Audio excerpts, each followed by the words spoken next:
Sugar বাড়লে যেমন dementia বাড়ে, সুগার বেশি কমে গেলেও ডিমেনশিয়া হয়। ওকে, মানে হাইপার হাইপো দুটোতেই ডিমেনশিয়া। এবং বিশেষ করে আমরা এখন দেখছি পরীক্ষায় বলছে কারো যদি সুগার দেখা গেল যে 7 দিন 300-র উপরে, আবার দেখা যাচ্ছে 4-5 দিন দেখা যাচ্ছে 100-র নিচে, এত বেশি ফ্লাকচুয়েট করা এটা আরো খারাপ ডিমেনশিয়া হওয়ার জন্য।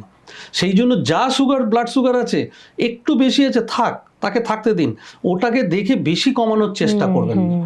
এইটা হচ্ছে আমাদের প্রথম কথা থাকে বাড়ির লোকেদের কাছে, যে ওই রেড না মানে কত আছে না 180 আছে, বাবার খুব বেশি আছে, ঠিক আছে আমি আরেকটা ট্যাবলেট বেশি করে খাই 100, জোর করে হুট করে নামানো, এটা না কমানোটা আমরা বিশেষ করে বলি। তো এবং বেশ কিছু ভালো ওষুধ আছে যেগুলো নাকি সুগার এরকম খুব কমিয়ে দেয় না, অথচ কিছুটা কমায়, কিন্তু ডিমেনশিয়া রোগীদের পক্ষেও কাজ করে।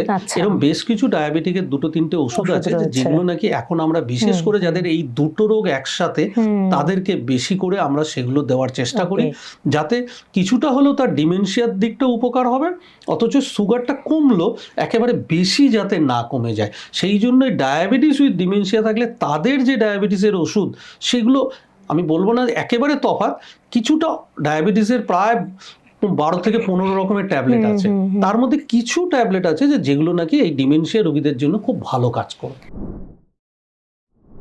সম্পূর্ণ ভিডিওটি দেখতে ভিজিট করুন আমাদের ইউটিউব পেজ দ্য ওয়ার্ল্ড আরোগ্য।